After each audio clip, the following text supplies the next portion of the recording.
The event is a grand tour of the historic Rutland prison ruins.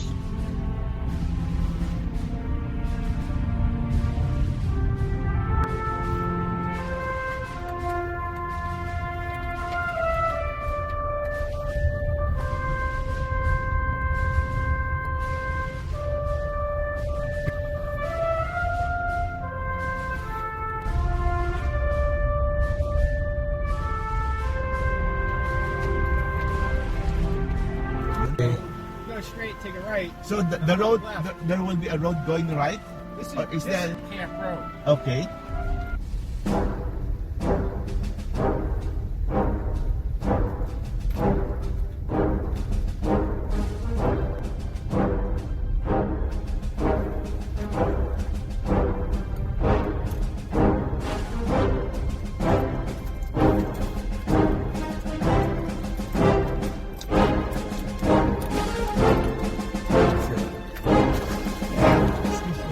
We can be hard.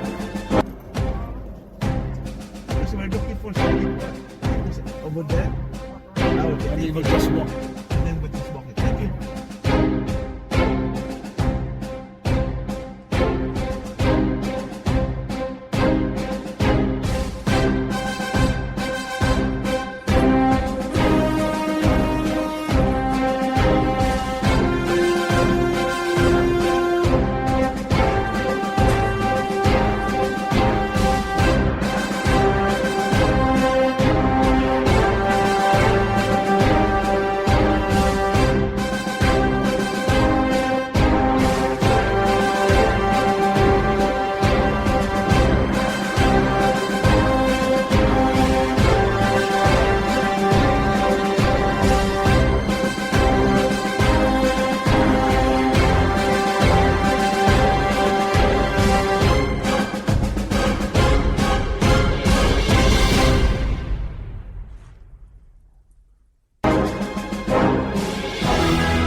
Graffiti all over the walls.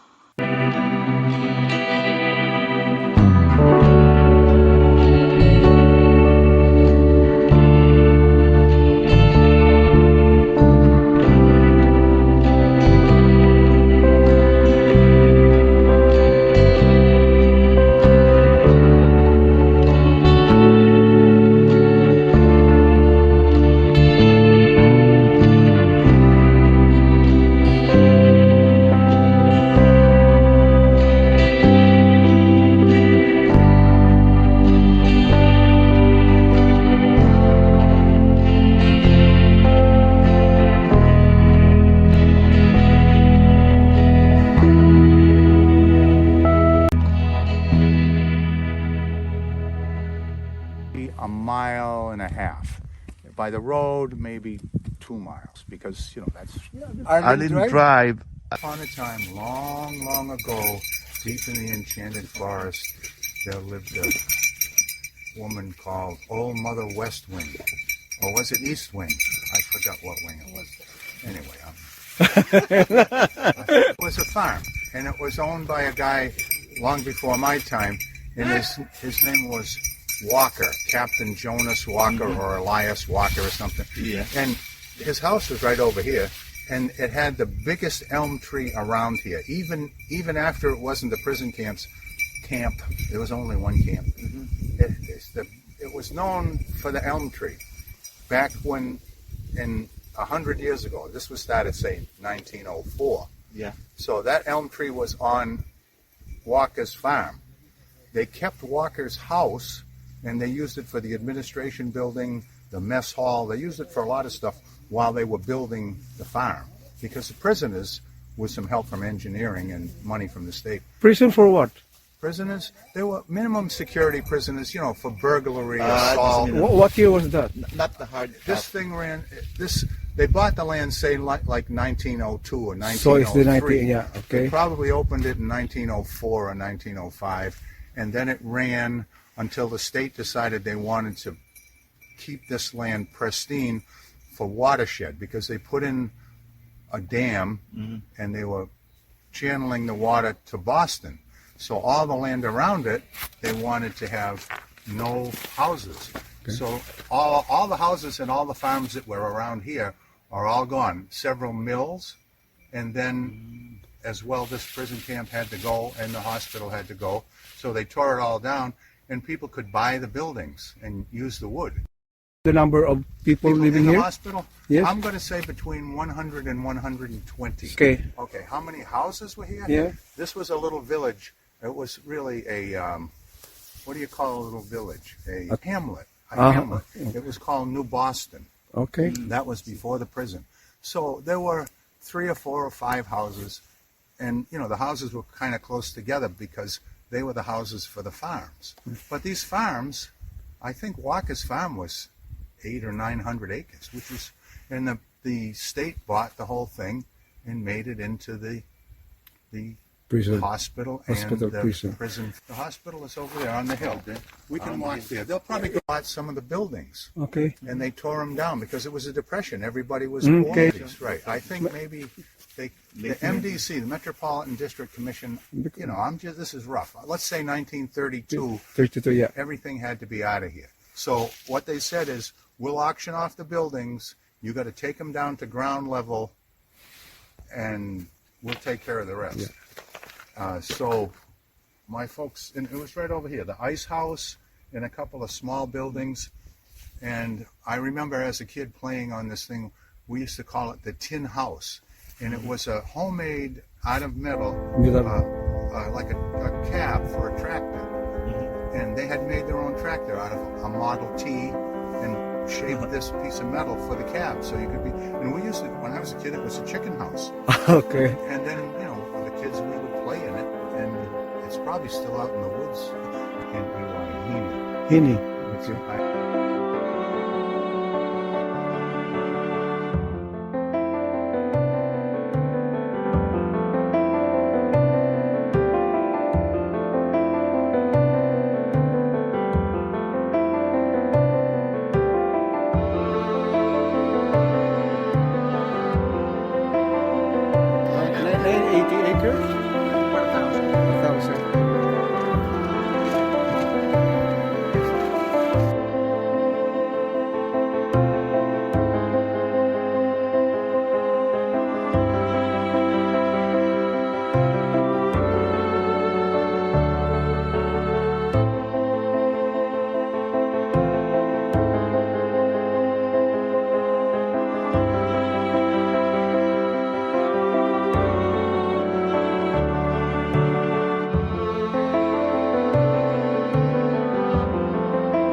So we can have our commissioners come on up. Don't worry about Dr. Custodio. He keeps a. I'm coming. It's all right. Take your time. Mark, come on up. Yep. Well. Oh, come on up. This is a great showing. The commission. The commission. So, all right. So, welcome everybody for coming out. I'm Jeff Stillings with the Rutland Historical Commission, and I want to introduce our commission members. Our chair is Peter Pacerb, and our members Jen Ledger, Lynn Turcott, and Mark Photo in there. And also we have Dan, who is the noted historian. So he comes from the Suhaki family. Goes back probably to the beginning of times. Almost 100 years in town, only got kicked out once. He's only been deported once. Not bad. So Dan Suhaki is a noted historian of all things Rutland, and I know a lot of you had questions on, you know, the history, and there's no better person to defer those questions to. Our objective today, and why we posted this public meeting, and this is a public meeting, so you know that's why Jen Ledger is our clerk, and she'll be taking notes for the minutes of the meeting in case we discuss anything amongst ourselves, because we have a quorum here. The brief history of why we got to this point. Earlier in the year at our Historical Commission meeting, the DCR was in attendance, and they Actually, Jeff, can I interrupt you for Oh, a I'm second? sorry. I need to call the meeting to order. Okay. It's 12. I just need to be official here. It's 12:27. Got it. So we'll make a note of that. And yes, welcome everybody. Good to have you here. I'm really impressed with the turnout. Yeah. This is fantastic, and I'm really pleased to see the interest that everybody has in the prison camp ruins. And we look forward to your input and your thoughts as to how we can preserve this very unique and valuable site for future generations here in the town of Rutland. Go ahead, Jeff. Absolutely, thank you. So earlier in the year, the DCR presented to our commission, the town commission, that they intended to demolish all the ruins here. And they stated that, because of the graffiti, as you see, and safety issues, and they stated that there was no historical significance. So that's where we objected to, say, well, there is historical significance, and there is, as you can see coming up here, you didn't pass, there's hunters, but there's bicyclists, there's simple hikers, there's dog walkers, and what you don't see, probably because of the hunting season, is equestrians. There's quite a bit of horse traffic through here, and this is all public land. We own this. We all own this. Are expected to somehow have some kind of signage for this area, and definitely to obviously try to remove a lot of the graffiti as best as we can. So basically to get the good idea for the general public of what kind of a site this is, because as you can see right now, it's just a bunch of old structures that nobody really understands the significance of, unless you're from town, unless you've been told about it. Right. And, I mean, obviously most of us have an understanding, but out of the thousands, tens of thousands of people who come through here, or who could come through here, they have no idea. Most people, a lot of people don't even know this exists. Incorporated, and one of it was you had to have 60 established families. And it took time to have families established. You had to have a school structure, some sort of a mercantile or a bit of commerce, church, things like that. And Especially when the Indian War is going on, because we lost people right then. So right. So they're trying to develop. We're on the frontier. They're trying to develop the town. Yep. There's an Indian War going In on. 1713, this was the frontier. This was. Right, and in 1714, and in 1713, the records indicate, beginning selectman and a constable, Moses Howe, our first constable. And in 1714, Chief Greylock's tribe. 22, the first attack from Greylock. Greylock, what was his tribe? Greylock from New York, Vermont. Come on. They're Abnaks. Yeah. Abenaki, right? So Mount Greylock. So his warriors came down and laid siege to the town of Rutland. Killed the town reverend and his kids and another individual. And we had the grist mill and then some industry. They always generate near a rolling river, and this was that area. We had significant people who lived in this area. The Second Lady of the United States, an indentured servant at one point of her life, grew up to be an aristocrat, became Second Lady of the United States to Vice President Aaron Burr in there. Her name was Eliza Burr, and she grew up here. We have a Minuteman, an actual Minuteman who rode shotgun with Paul Revere, is buried on the grounds of the DCR property here in the Goose Hill Cemetery. I don't want to put you on the spot, Dan, but you... Almost a quarter of the town's area. Yep. And it's the only place it's the biggest place around that the state can't, or not the state, but the state can hold that can't be built on. Yep. So we've got an area here that'll be open not just to us, but for next few generations at least. Yep. We don't know a lot of other places that are going to be here that long. Yep. And this is part of the Boston's watershed. The Weir River watershed provides, we're a conduit for providing water drinking water to 43 Metro Boston communities in Boston. So that's why this is preserved. That's why building has been ceased in this area. That's why, turn of the last century, buildings have been raised and moved from the area of the Long Pond and things like that. So this is part of the watershed because of the Ware River that goes there. And we also have a shaft in the area, shaft 6, I believe, that goes 150 feet underground from the Quabbin.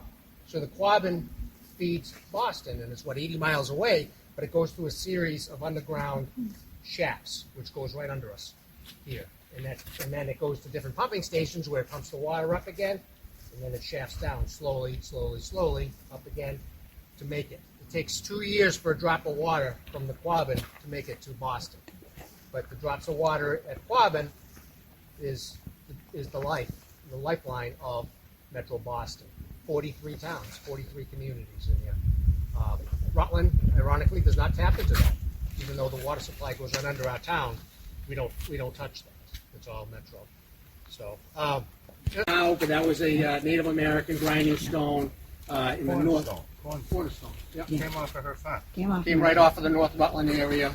It's They also had that gristmill wheel that's on the common as well. yeah, and that was all in this It area. was in this area. It was all in this area. But the prison camp, people, it wasn't a World War II prison camp. It was a sheriff's work farm, and it also housed prisoners with tuberculosis. Tuberculosis was the COVID of the day in the early 20th century. Rutland had, 13 sanatoriums? Yeah, and the first 100 prisoners here were all TB patients. TB. This is where they put the TB patients in there. Very comparable to the COVID situation we were in with the unknowns. And what they thought, their theory was that being 1,200 feet above sea level, Rutland's clean air would help solve the tuberculosis in there. Yeah, we had 13 plus sanatoriums in this town, and this was one of them. More per capita than definitely anywhere in the state, and I think anywhere in the country, if I remember correctly. Yeah. So this was pretty much the TB sanatorium capital of the area, if not maybe even the world.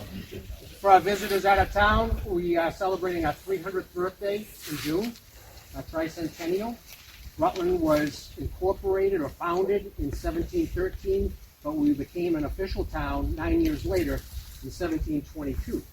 You had to fulfill certain requirements before the Parliament, it was British at the time, allowed a town to be incorporated, and one of it was you had to have 60 established families. And it took time to have families established. You had to have a school structure, some sort of mercantile or a bit of commerce, church, things like that. And especially when the Indian War is going on, because we lost people right then. So right.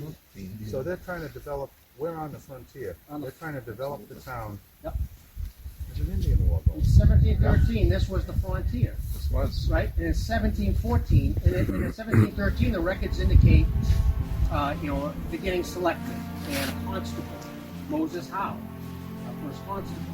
And in 1714, Chief Greylock's tribe. 22, the first attack. Greylock. What was his tribe? Greylock from New York, Vermont. Yep. Tabernacle, right? So Mount Greylock. So his warriors came down and laid siege to the town of Rutland. Killed the town reverend and his kids, other individual.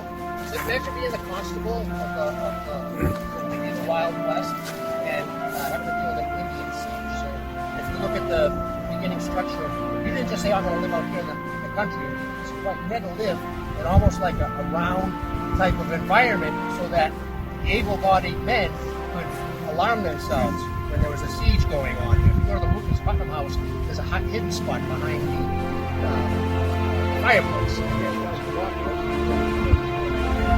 It was all around defense. It's a different mindset. Yeah. So Dan gave a great presentation at our Moses House tribute in there about the siege. So when the siege came in, someone had to go out and alarm everybody. Hey, we're under attack. And the men gathered a response and was able to fight them back. And that's what it was. It wasn't choice whether you wanted to keep the bear arms back. We did. We had arms, you know, because you had to protect yourself. This was the Wild West. And some of the history. Okay, yeah. And this was right at the line, right here. Moses, how you see they went to the Brookfields a little bit, and then they pulled back. So it wasn't quite ready, maybe, for inhabitation. And they came back. And it took a while. And then after Rufus Putnam, which was 50-something years later, that's when they went to Ohio. And Rufus Putnam, who was chief of staff for George Washington, who lived here for 9 years, he developed the Ohio Territory. It's right here in Rutland. And then he went over to Marietta, Ohio, and developed that area. So it's not yet part of the United States. For those of you who don't know, his house, which is still standing, is right across from Chief Anderson. That's what's on the town seal. Yeah.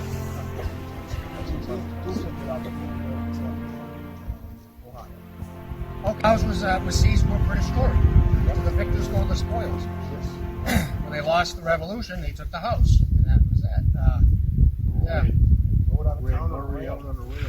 Rode them out of town. Yeah. So as far as war connections, at the beginning of China Kill in 122A is the Continental Barracks. During the Revolutionary War, they had a barracks there and a small prisoner of war area where they held German mercenaries, Hessian soldiers, and some British officers. And we had a conversation earlier. Now, what was it like? It was almost like work release.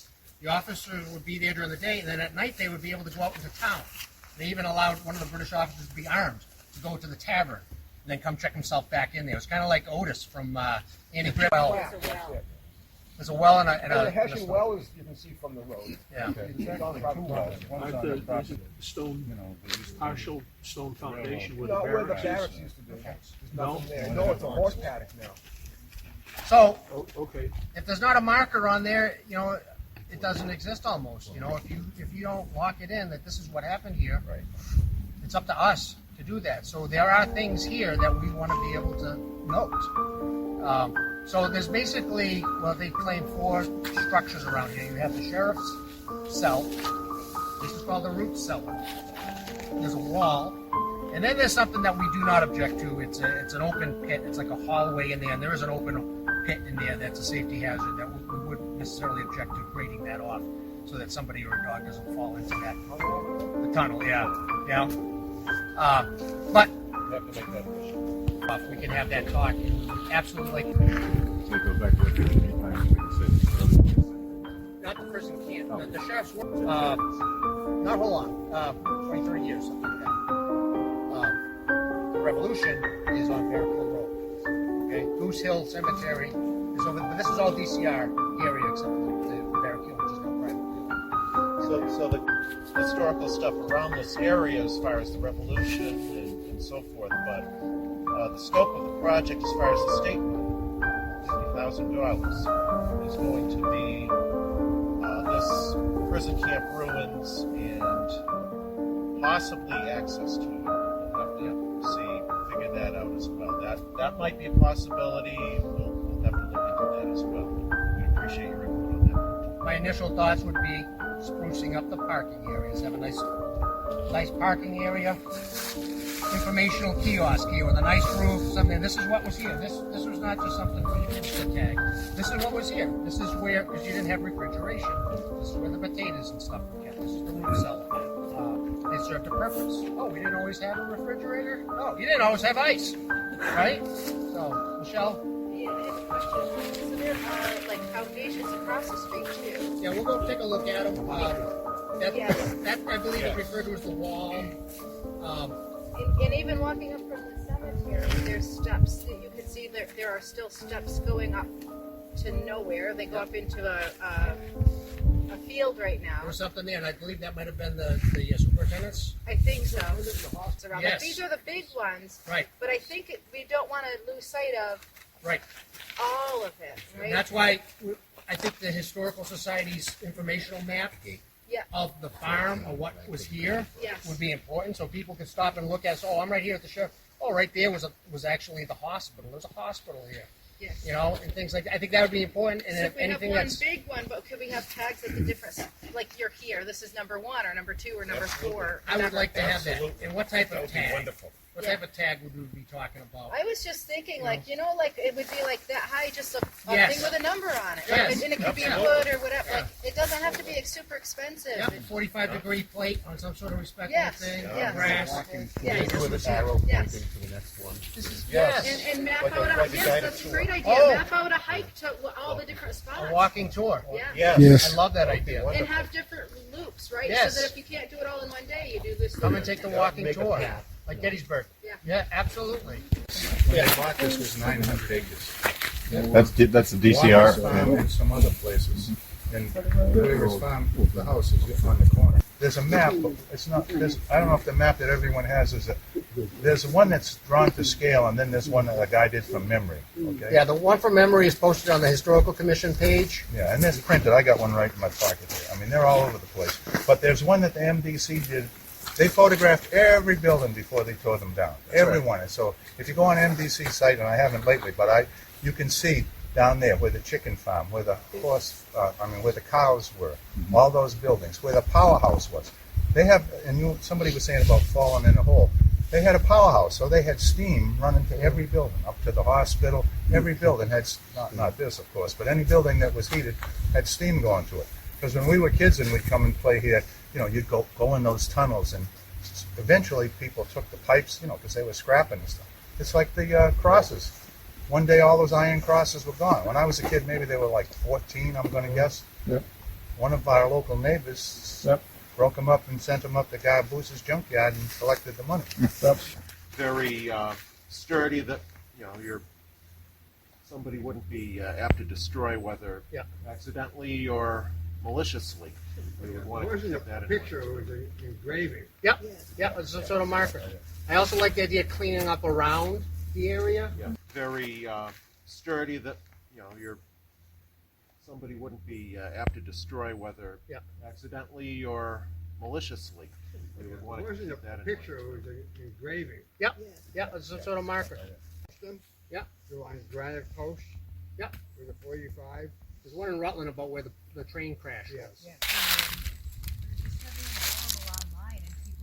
You could do it online. Or, You do it with your phone. museums I have was a way going to for say, you if to walk around there's it. QR codes that you can, QR code. QR code that'll link you out to the Yes. pieces of history that you want. Good luck on actually do. DCR parks are doing that. Instead of giving out maps, Yep. you take a picture of the QR. That's going to be a major issue for us. With DCR, they would like to close. Well, last year's fight was they just wanted to close the gates year round, and they told us that we're going to close the gates year round and be done with it. And then there's a reason to be here, and you see the reason to be here. People Lots of keep going reasons. by. There's a reason for us to be here. This is our place, Yes. and we are the public. So, but there's more than just hunting. Here comes another bicyclist. The horses. Where would you ride a horse? When I grew up, I had horses up and down Central Street. I used to shoot up my back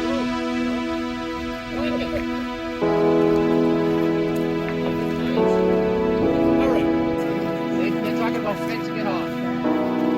Why not I close it? Don't go in.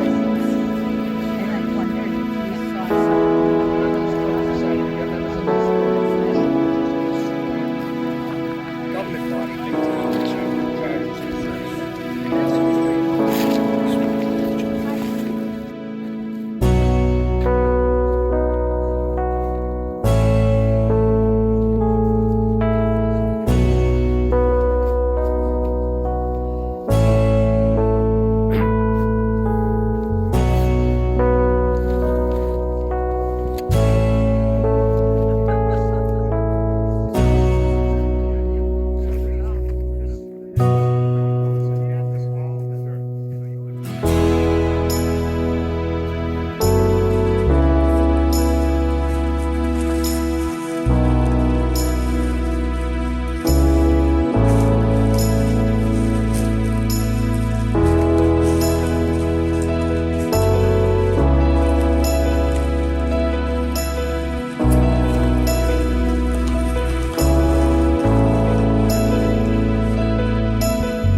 fine after they tore it down. So here, this is a piece of cut stone, and somebody's going to take it one day when they know what it is. But right here, there was a stone, and it said 1904 on it. Tapered, as wide as that, about that big and that thick. We'd ride our ponies down here. I kept it with the red pine needles, and I covered it from when I was 12 years old because I knew the value of it. Because it said 1904 on it. So maybe, I'm going to say 30 years ago, one of my cousins from Rutland and a couple others, we came here, got our pickup maybe over there, dug it out, put it on rollers, rolled it, flopped it into my pickup, took it home, and it is now the stone. When you go into my house, you see this cut stone. It says 1904. It came from right there. I got the best souvenir. Pigs, the ice house. That stuff was, down where we're parked. But one of the reasons they left, and it's in there somewhere, and the wall is still there. It's a wall like that. So they had an anti-tank gun, and they shot, and you can still see it. They shot a hole through, and there's rebar, and you look at the rebar, and it's just pushed out so that blown out. I think the motorcycle gangs took off when all that happened. But if you can, it's on a wall that's standing, and it's down. You have to go through there a ways, but unless that wall is falling over. Chief, yeah, they had the state police were activated and they all came out here, but they didn't cause any trouble. This was like they were doing their thing, but it was interesting telling the stories. Little old Rutland, they came out here to the Army, the National Guard bivouac thing. That was part of the reason. We'll be there and they'll get out. Yeah. Found it. I don't think that. I don't think It's fine, right over.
Take a picture of us old people trying to make it through the brush.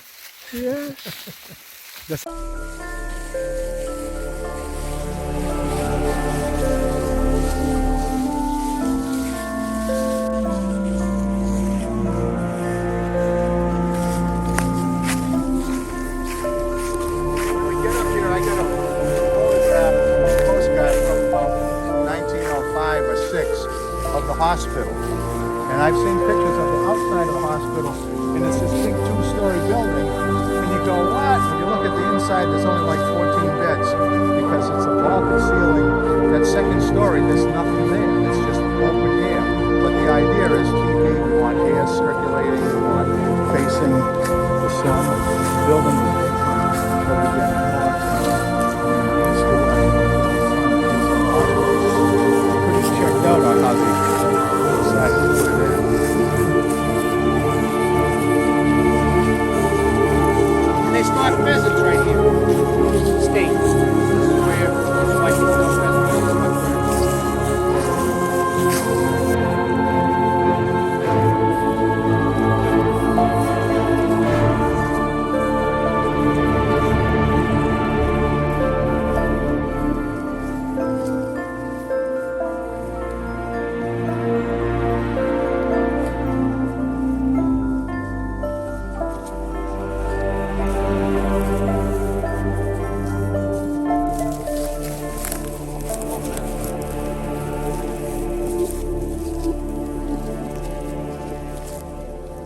That's forgotten history right there, if we don't bring that back. So why the Liberty M?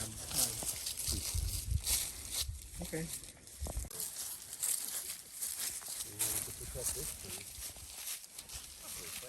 Right.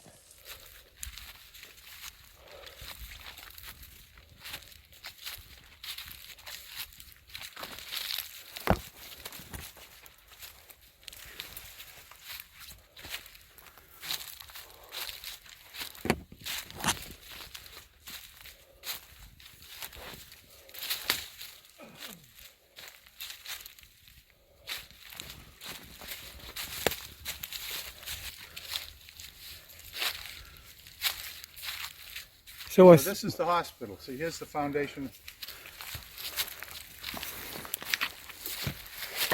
I still remember a set of steps, but maybe they were over there. But if you look, it's a big rectangle. Yes. And it's double. They had, here's the building, and this is the building. They had pipes going around. You know. The hospital's big. You can probably see this. It only goes.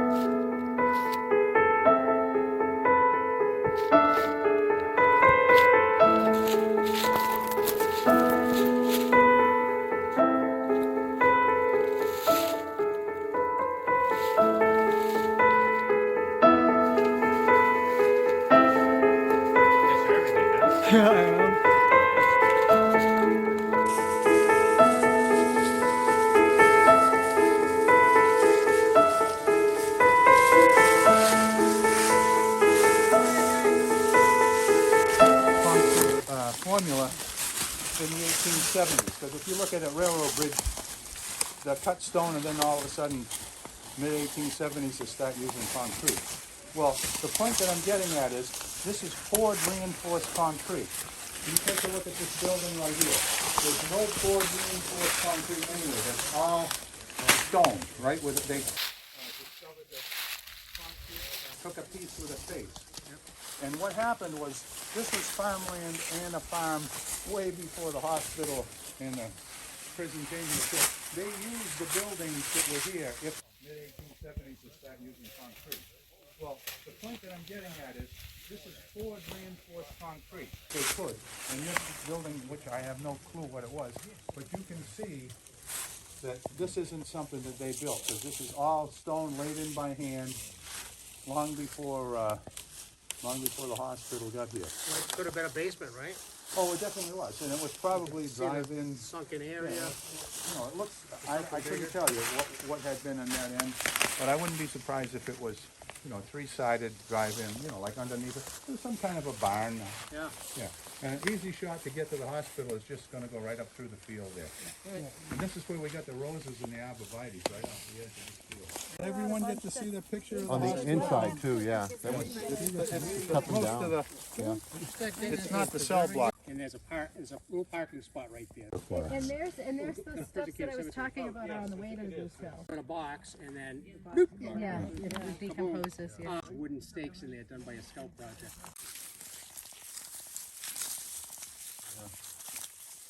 There was another one that suffered from the Indian Wars. 3 times they ran them out of Worcester. Yeah, they suffered from it. Didn't kill it.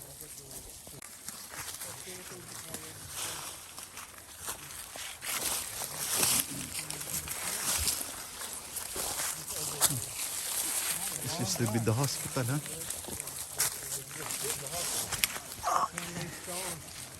Hospital, it's now a forest. Make it much more visible.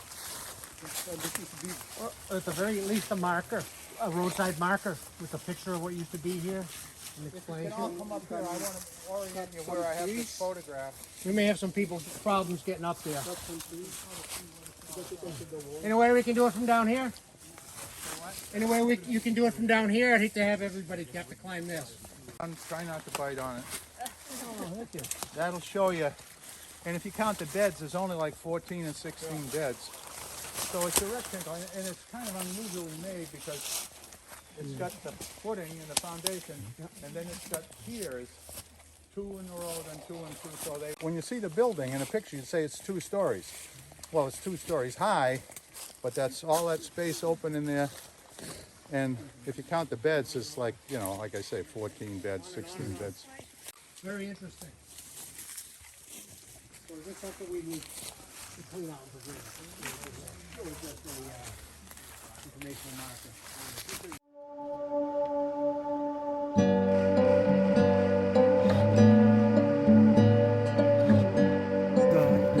This is Question, is this something that should be clear? yes. This because to me this is one of the outstanding structures. Yeah, yes it is.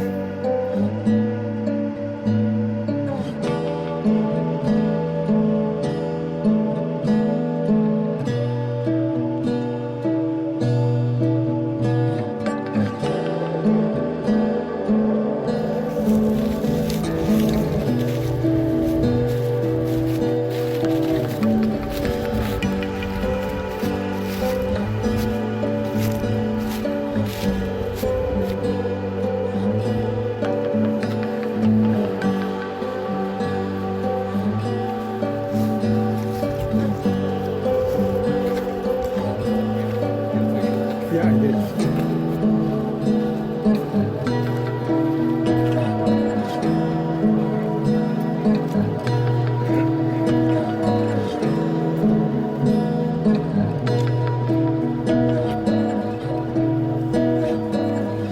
So our cars are here. Wanna load up?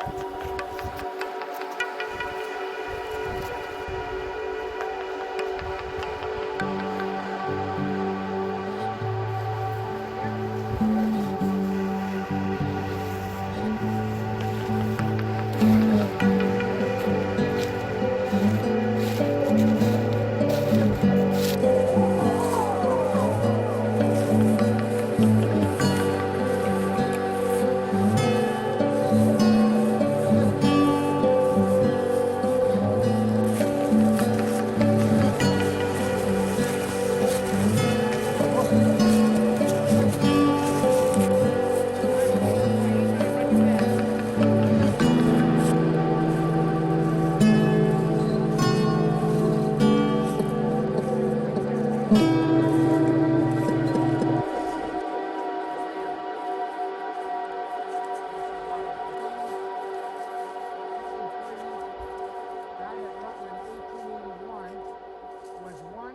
the Minutemen on something out.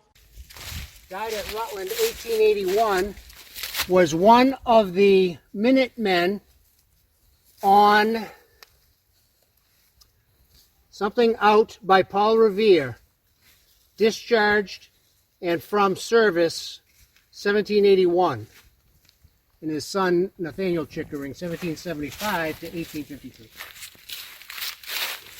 was one of the. I thought it said alarmmen, but I'm just seeing Minutemen called out by Paul Revere. One of the Minutemen called out by Paul Revere, discharged from service in 1781. So For Revere. yeah, they all and they all. A lot of them came from Sudbury. And they found Rutland. A lot of people have Sudbury roots. And that was it. Yeah. That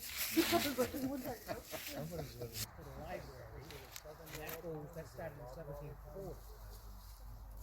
Although not buried there, there's a memorial marker for Benjamin Reed, who was killed at Battle of Southern